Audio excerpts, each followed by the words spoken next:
Wow, ಇಲ್ಲಿ ಹತ್ರ ಮೇಕೆ ತರ ಐತೆ ತಾನೆ. ಕಾಡೆಮ್ಮೆ, ಕಾಡೆಮ್ಮೆ ಇದು ಫುಲ್ಲು ದೊಡ್ಡದು.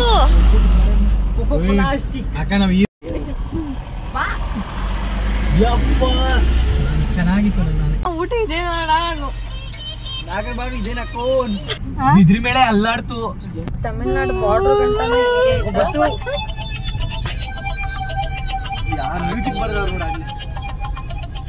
ಅಣ್ಣ. ಊಟಿಗೆ ಹೋಯ್ತಾ ಇದ್ದೀರಾ? ಮಾವನ್ ತುಪ್ಪಲಿತ್ತದು ಕಾಟೇರ ಇದ್ದು ಸಚಿ ಬೇಕಾಗಿದ್ದು.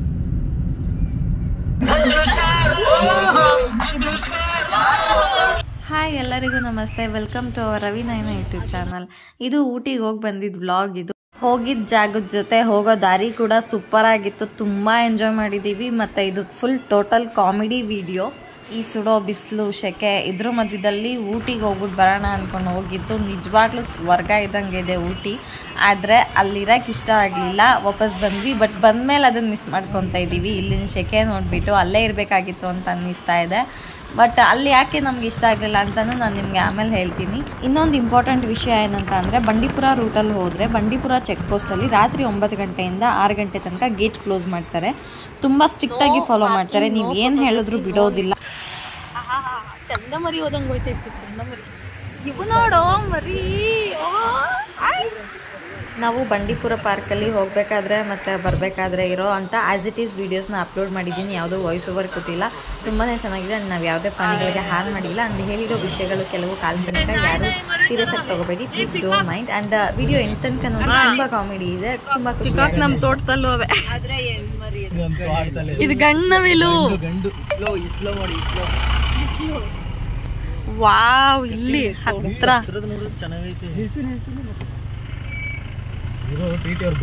ನಿಲ್ಸ್ಬಾರ್ದು ನಡಿ. ಇದು ಒಂದೇ ಒಂದು ಜಿಂಕೆ ತುಂಬಾ ರೂಢಿ ಆಗ್ಬಿಟ್ಟಿದೆ. ಹೋಗೋರ್ ಬರೋರ್ ಹತ್ರ ತಿಂಡಿ ಇಸ್ಕೊಂಡು, ಅದಕ್ಕೆ ಅದು ನೋಡ್ತಾ ಇರತ್ತೆ, ಹತ್ರ ಬರುತ್ತೆ. ಅವನೇನ್ ಕೊಡ್ತಾನೆ ಅಂತ ನೋಡ್ತಾ ಐತೆ. ಕೊಟ್ರೆ ಮಾತ್ರ ಬರೋದದು. ಕೈಯಲ್ಲಿ ಐತಾ ಇಲ್ವಾ ಅಂತ ನೋಡ್ತಾ ಐತೆ ಅದು. ತಗೋ.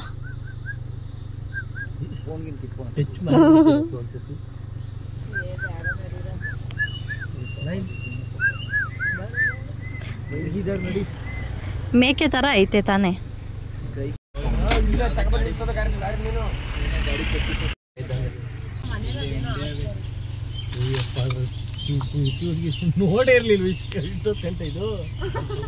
ನೋಡ್ತಲ್ಲ. ತಮಿಳ್ನಾಡು ಬಾರ್ಡರ್ ಎಂಟ್ರ್ ಆಗ್ತಾ ಇದ್ದಂಗೆ ಎಂಟ್ರಿ ಫೀಸ್ ಪೇ ಮಾಡಬೇಕು. ಆಮೇಲೆ ಅಲ್ಲಿ ಮಧುಮಲೈ ಟೈಗರ್ ರಿಸರ್ವ್ ಅಲ್ಲಿ ಜೀಪ್ ಎಲ್ಲ ನೆನೆಸ್ಕೊಂಡು ಸಫಾರಿಗೆ ಅವರೇ ಕರೀತಾ ಇರ್ತಾರೆ. ಬಟ್ ಬಂಡೀಪುರದಲ್ಲಿ ಆಗಲ್ಲ. ಆನ್ಲೈನಲ್ಲೇ ಸ್ಲಾಟ್ ಬುಕ್ ಮಾಡಬೇಕು. ಅದು ಕೂಡ ಸಿಗೋದು ಕಷ್ಟ. ಬಟ್ ಅಲ್ಲಿ ಸುಮಾರು 1,500ದಿಂದ 2,000 ಇರುತ್ತೆ ಅಷ್ಟೇ ಸಫಾರಿ ಮಾಡೋದಕ್ಕೆ. ಬಟ್ ನಾವು ಕಾರಲ್ಲಿ ಹೋಗ್ತಾ ಇರೋದ್ರಿಂದ ಸ್ವಲ್ಪ ಎಲ್ಲ ನೋಡ್ಕೊಂಡು ಹೋಗ್ತಾ ಇದ್ವಿ. ಆ್ಯಂಡ್ ಊಟಿಗೆ ಹೋಗೋಕ್ಕೆ ಟೈಮ್ ಆಗಿಬಿಡುತ್ತೆ ಅಂತ ಹೇಳಿ ನಾವು ಸಫಾರಿಗೆ ಹೋಗಲಿಲ್ಲ. ಇಲ್ಲೇ ಒಂದು 2 hours ಆಗುತ್ತೆ, ಟೈಮ್ ವೇಸ್ಟ್ ಆಗುತ್ತೆ ಅಂತ ಹೇಳ್ಬಿಟ್ಟು. ಬಟ್ ಹೋಗೋ ದಾರಿ ಇದೆಯಲ್ಲ ಸೂಪರ್ ಆಗಿದೆ. ಎಷ್ಟೊಂದು ಜಿಂಕೆಗಳನ್ನೇ ನೋಡ್ಬೋದು ಜಾಸ್ತಿ. ಆ್ಯಂಡ್ ವಾಪಸ್ ಬರಬೇಕಾದ್ರೆ ನಮ್ಗೆ ಆನೆಗಳು ಕಾಣಿಸಿದ್ದು. ಸ್ಟಾರ್ಟಿಂಗ್ ಸಿಗಲಿಲ್ಲ. ಆನೆ ನೋಡಬೇಕು ಅಂತ ತುಂಬ ಆಸೆ ಇಟ್ಕೊಂಡಿದ್ವಿ. ಸೊ ಲಾಸ್ಟಲ್ಲಿ ಸಿಕ್ತು ಆನೆಗಳು. ಬಟ್ ಕತ್ಲೆ ಆಗಿರೋದ್ರಿಂದ ನಾನು ವೀಡಿಯೋ ಮಾಡ್ಕೊಳಕ್ಕಾಗಲಿಲ್ಲ. ಒಂದೇ ಒಂದು ವೀಡಿಯೋ ಮಾಡ್ಕೊಂಡಿರೋದು. ಇಲ್ಲಿ ನಾವು ಈ ರೆಡ್ ಫ್ಲವರ್ಸ್ ಕಾಣಿಸ್ತಾ ಇದೆಯಲ್ಲ, ರೆಡ್ ಟ್ರೀ. ಸೊ ಇಲ್ಲಿ ಲೆಫ್ಟ್ ತಗೋಬೇಕು. ಲೆಫ್ಟ್ ತಗೊಂಡ್ರೆ ಊಟಿಗೆ ಸ್ಟ್ರೈಟು ಹೋಗ್ಬೋದು, ಲೆಫ್ಟ್ ಅಲ್ಲೂ ಹೋಗ್ಬೋದು. ಈ ಲೆಫ್ಟ್ ತಗೊಂಡ್ರೆ ಈ ತರ ಇಲ್ಲಿ ಫೋಟೋ ಶೂಟ್ ಮಾಡ್ಕೊಂಡು, ರೋಡ್ ಅಂತೂ 36 ಹೇರ್ ಪಿನ್ಸ್ ರೋಡ್ ಇದೆ. ಅಂದ್ರೆ ಘಾಟ್ ಸೆಕ್ಷನ್. ಎಕ್ಸ್ಪರ್ಟ್ ಡ್ರೈವರ್ ಇದ್ರೆ ಮಾತ್ರನೇ ಹೋಗ್ಬೇಕು ಈ ಕಡೆಯಿಂದ. ಇಲ್ಲ ಅಂದ್ರೆ ಆ ಸೈಡ್ ಕುಡ್ಲೂರ್ ಸೈಡ್ ಇಂದ ಹೋಗ್ಬೋದು. ಒಂದ್ ಸ್ವಲ್ಪ ಕಿಲೋಮೀಟರ್ ಜಾಸ್ತಿ ಆಗುತ್ತೆ ಅಷ್ಟೇನೆ. ಇಲ್ಲಿಂದಾನೇ ಫುಲ್ಲು ಕೂಲ್ ಸ್ಟಾರ್ಟ್ ಆಯಿತು. ಅಷ್ಟು ತಣ್ಣಗಿತ್ತು 2 ದಿನ. ಏನು ಶೆಕೆ ಇರಲಿಲ್ಲ, ಬೇರು ಇರಲಿಲ್ಲ. ಯಾಕಂದರೆ ಊಟಿ ಇರೋದು ತುಂಬ ಹೈಟಲ್ಲಿ. ಆ ಪೀಕ್ ತನಕ ನಾವು ರೀಚ್ ಆಗಬೇಕು. ಅಲ್ಲಿ ನೇಚರ್ ಅಂತೂ ಸಿಕ್ಕಾಪಟ್ಟೆ ಚೆನ್ನಾಗಿತ್ತು. ಒಂಥರ ಅದ್ಭುತ ಅಂತಲೇ ಹೇಳ್ಬೋದು. ಸಮ್ಮರಲ್ಲಿ ಹೋದ್ರೂ ಈ ರೀತಿ ಇತ್ತು. ತುಂಬ ಬಿಸಿಲು ಹೊಡಿತಾ ಇರುತ್ತೆ, ಆದ್ರೂ ಚಿಲ್ಲಾಗಿರೋ ಗಾಳಿ ಬರ್ತಾ ಇರುತ್ತೆ. ಚಳಿ ನಡುಗಿಸುತ್ತೆ ಸಂಜೆ ಅಂತೂ. ಅಷ್ಟು ಚಳಿ ಇರುತ್ತೆ ಊಟಿಯಲ್ಲಿ. ತಣ್ಣೀರು ಇರುತ್ತೆ, ನೀರೆಲ್ಲ ಫುಲ್ ಕೋಲ್ಡ್ ವಾಟರು. ಆ್ಯಂಡ್ ಹೋಗೋ ದಾರಿಯಲ್ಲಿ ತುಂಬ ಪ್ರಾಣಿಗಳಿರುತ್ತೆ. ಈ ಥರ ಅಡ್ಡ ಎಲ್ಲ ಬರುತ್ತೆ. ಕೇರ್ಫುಲ್ ಆಗಿ ಡ್ರೈವ್ ಮಾಡಬೇಕು. ವೆಕೇಶನ್ ಮತ್ತು ವೀಕೆಂಡ್ಸ್ ಇರೋದ್ರಿಂದ ತುಂಬ ಜನ ಬಂದಿದ್ರು. ತಮಿಳ್ನಾಡು, ಕೇರಳ ಕೇರಳದವ್ರೇನೇ ಜಾಸ್ತಿ ಇತ್ತು. ಅದರಿಂದ ತುಂಬ ಟ್ರಾಫಿಕ್ ಇತ್ತು. ಊಟಿ ಒಳಗಡೆ ಸಿಟಿ ಒಳಗಡೆ ತುಂಬ ಓಡಾಡೋದು ಕಷ್ಟ ಅನ್ನಿಸ್ತಾ ಇತ್ತು. ಮತ್ತು ಅಲ್ಲಿ ಸ್ವಲ್ಪ ಜಾಸ್ತಿ ಬ್ಲೇಡ್ ಅಂತಲೇ ಹೇಳ್ಬೋದು. ವಾಪಸ್ ಬರಬೇಕಾದ್ರಂತೂ ಸಿಕ್ಕಾಪಟ್ಟೆ ಎಂಜಾಯ್ ಮಾಡಿದ್ವಿ. ಫುಲ್ಲು ದೆವ್ಗಳ ಸ್ಟೋರಿ ಹೇಳ್ಕೊಂಡು ಎಲ್ಲ ಸಾಂಗ್ ಆಡ್ಕೊಂಡು, ಅದರಲ್ಲೂ ಸಚ್ಚಿ ಅಂತೂ ಯಾವ ಸಾಂಗ್ ಹಾಕಿದ್ರು ಫುಲ್ ಹಾಡು ಹೇಳ್ತಾನೆ, ಎಲ್ಲ ಸಾಂಗು ಹಾಡು ಹೇಳ್ತಾನೆ. ತುಂಬ ಎಂಜಾಯ್ ಮಾಡ್ಕೊಂಡು ಮನೆಗೆ ಬಂದ್ವಿ. ಯಾವುದೋ ರೀಲ್ಸಲ್ಲಿ ನೋಡಿದ್ದೆ ನಾನು, ಆ ಥರ ಎಲ್ಲಂತ ಹಾಕಿದ್ರೆ ಲೇಡಿ ಡ್ರೈವರ್ ಅಂತ.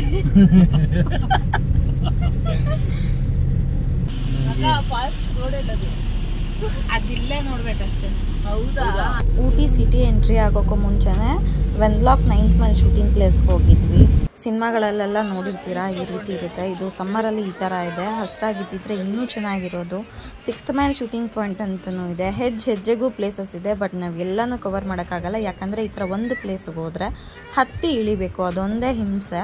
ಫೋಟೋಶೂಟ್ಗೆ ಮತ್ತು ವೀಡಿಯೋಗ್ರಫಿ ಮತ್ತು ಹನಿಮೂನ್ ಪ್ಯಾಕೇಜ್ಗೆ ಹೇಳಿ ಮಾಡಿಸಿದಂಥ ಪ್ಲೇಸ್ ಅಂದರೆ ಊಟಿ. ಒಂದೊಂದು ಪ್ಲೇಸೂ ತುಂಬಾ ಚೆನ್ನಾಗಿದೆ. ಪೈನ್ ಫಾರೆಸ್ಟಲ್ಲಿ ಕೆಳಗಡೆ ಲೇಕ್ ಇರೋದು, ಸೊ ಅದು ಕೂಡ ಒಂದು ಬೆಟ್ಟದಷ್ಟು ಹತ್ತಿ ಇಳಿಬೇಕು, ಅದು ಗಮನದಲ್ಲಿರಲಿ. ಇದು ಬೋಟಿಂಗ್ ಹೌಸು.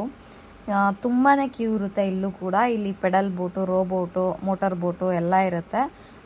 ತುಂಬಾ ಚೆನ್ನಾಗಿದೆ. ಹಾರ್ಸ್ ರೈಡಿಂಗು ಎಲ್ಲನೂ ಇದೆ.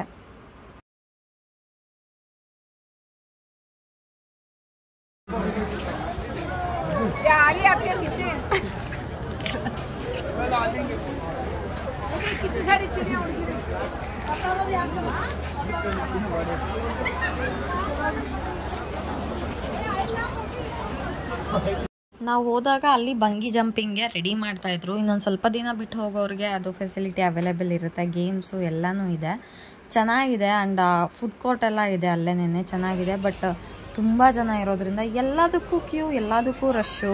ಸಂಜೆ ಊಟಿದು ನೈಟ್ ಒಂದು ಕಲರ್ಫುಲ್ ಆಗೈತೆ. ಸ್ಟ್ರೀಟ್ ವ್ಯೂ ಈ ಥರ ಕಲರ್ಫುಲ್ ಆಗಿ ಜಗ್ಮಗ್ ಅಂತ ಇರುತ್ತೆ. ತುಂಬಾ ಚೆನ್ನಾಗಿತ್ತು. ನಾವು ಸ್ವಲ್ಪ ಕೆಲವು ಶಾಪ್ಸ್ನ ನೋಡ್ಕೊಂಡು ಬಂದ್ವಿ.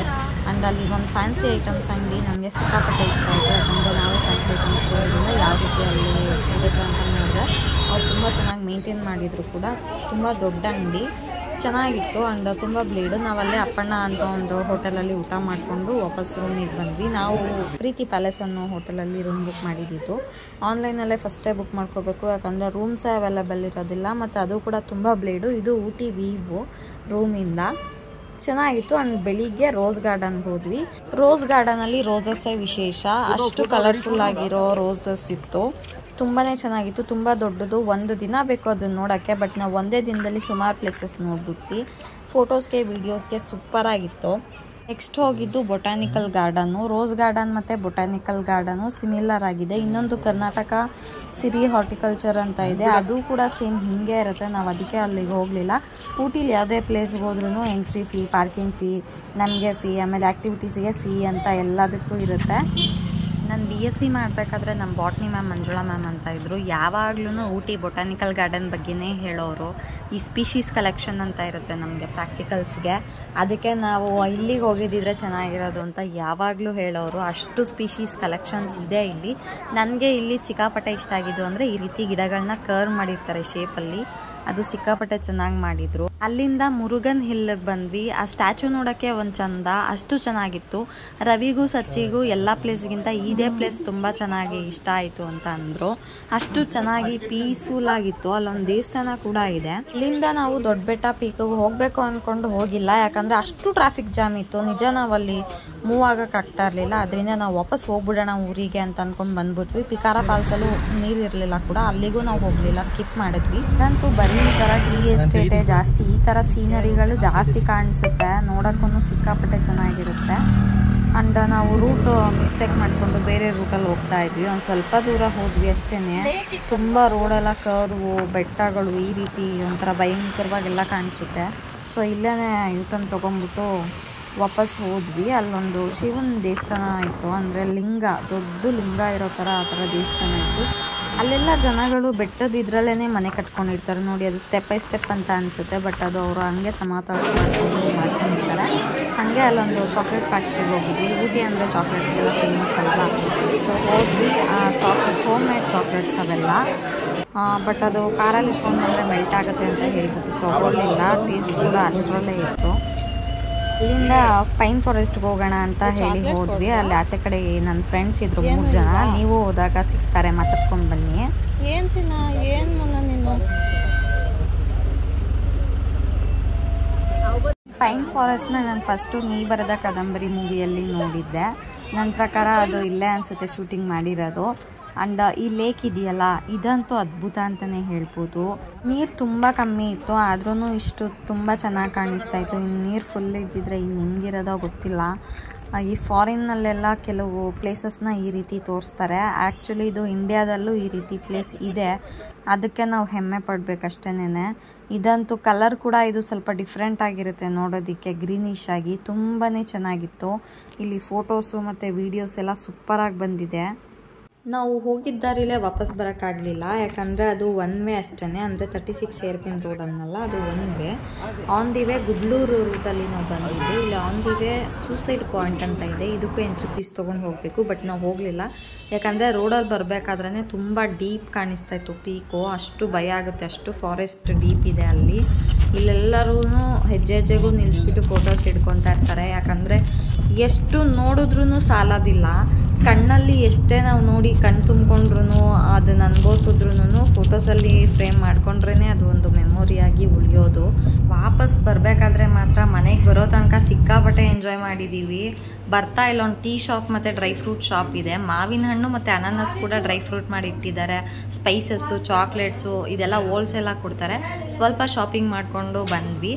ನಾನಂತೂ ಆನೆ ನೋಡಬೇಕು ಅಂತ ಸಿಕ್ಕಾಪಟ್ಟೆ ಆಸೆ ಇಟ್ಕೊಂಡ್ಬಿಟ್ಟಿದ್ದೆ. ಆದರೆ ಕತ್ಲೆಯಲ್ಲಿ 10 ಆನೆ ಕಾಣಿಸಿದ್ರೂ ವೀಡಿಯೋ ಮಾಡ್ಕೊಳಕ್ಕಾಗಲಿಲ್ಲ, ಕತ್ಲೆ ಇತ್ತು. ಬಟ್ ಒಂದು ಆನೆ ಅಂತೂ ಬಂದು ಪಕ್ಕದಲ್ಲೇ ನಿಂತ್ಕೊಂಡ್ಬಿಟ್ಟಿತ್ತು. ಅವಾಗ ತುಂಬ ಭಯ ಆಗೋಯಿತು. ಇಲ್ಲಿಂದ ಬಂಡೀಪುರ ಸಫಾರಿ ಮತ್ತೆ ಸ್ಟಾರ್ಟ್ ಆಯಿತು. ನಾವು ಓನ್ ವೆಹಿಕಲಲ್ಲಿ ಹೋದರೆ ಸಫಾರಿಯಲ್ಲಿ ಹೋದಂಗೆ ಲೆಕ್ಕ. ಆ್ಯಂಡ್ ಇದಂತೂ ಫುಲ್ ಫನ್ ಸ್ಟಾರ್ಟ್ ಆಯ್ತು ಇಲ್ಲಿಂದ. ಕಾಡೆಮ್ಮೆ ಇದು ಫುಲ್ಲು ದೊಡ್ಡದು. ಅಕ್ಕ ನಾವು ಈ ರೂಟೇ ಚೂಸ್ ಮಾಡ್ಬೇಕಿತ್ತು ಬರ್ಬೇಕಾದ್ರೆ. ಚೆನ್ನಾಗದೆ ಸಫಾರಿ. ಮಧುಮಲೈ ಟೈಗರ್ ರಿಸರ್ವ್ ಕಂಡ್ರಪ್ಪು. ಇದೇ ಆನೆ ನನ್ನ ಪಕ್ಕದಲ್ಲೇ ಬಂದು ನಿಂತ್ಕೊಂಡಿದ್ರಿಂದ ಗಾಬರಿಗೆ ಮಾಡಿದೆ. ಚೆನ್ನಾಗಿತ್ತು. ಬಿದ್ರಿ ಮೇಲೆ ಅಲ್ಲಾಡ್ತು. ತಮಿಳ್ನಾಡು ಬಾರ್ಡರ್ ಗಂಟನೇ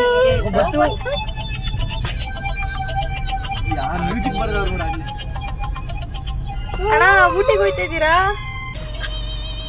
ಹೋಯ್ತಾ ಇದ್ರೆ ಏನಾರು ಹೇಳ್ಬಿಟ್ಟು ಹೋಗ್ಬೋದು, ಇಳಿದು ಬಂದು ಹೊಡಿತಾರೆ ಇಲ್ಲಿ. ತೋರ್ಸಲಿ ನಿಂಗೆ ನೆಟ್ಟಿದ್ರೆ.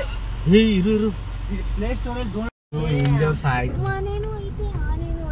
ಈ ಆನೆ ಸಾಯ್ತಿರೋ ಆನೆಗಳು ಅವತ್ತೇ ಕಾಣಿಸ್ಲಿಲ್ವಲ್ರ?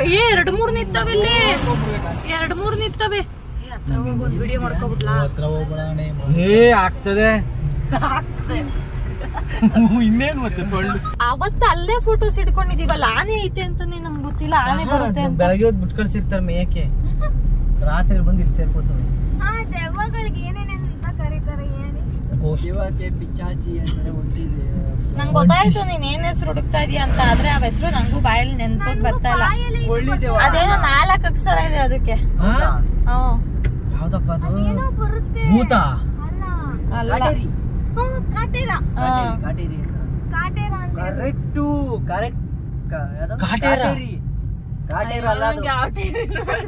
ಅದ್ರ ಹೆಸರು ಅದಂತ ಅದಕ್ಕೆ ಮಾಂಸ ಕಂಡ ರಕ್ತ ಸುರಿತಾ ಇರ್ತದಂತೆ. ಮಾಂಸ ಕಂಡ ಅಯ್ಯೋ ಮಾವನ್ ತುಪ್ಪಲಿತ್ತದು ಕಾಟೇರ. ರಕ್ತ ಕಕ್ಕೊಂಡು ಸತ್ತೋಗ್ತಾರಂತಲ್ಲ. ಕಾಟೇರಿ.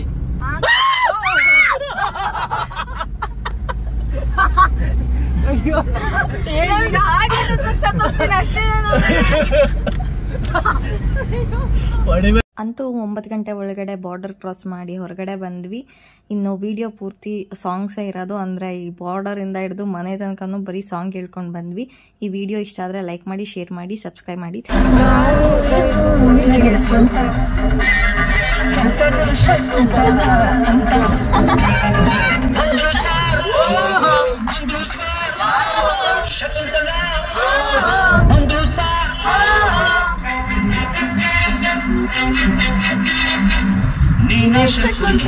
ಹಿಂದೆ ಅಡ್ಜಸ್ಟ್ ಮಾಡ್ಕೋ,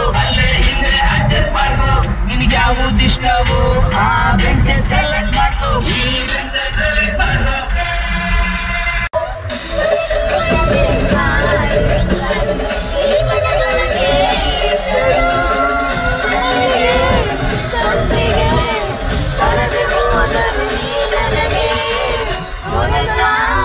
ನೀನಲ್ಲ ಕರಿಮಣಿ ಮಾಲೀಕ ನೀನಲ್ಲ ಕರಿಮಣಿ ಮಾಲೀಕ ನೀನಲ್ಲ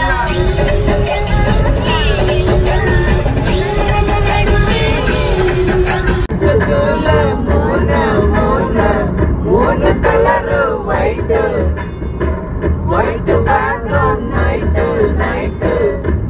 color, black. White is color very deep. White is color very deep. White skin, girl, heart black. Eyes, me too.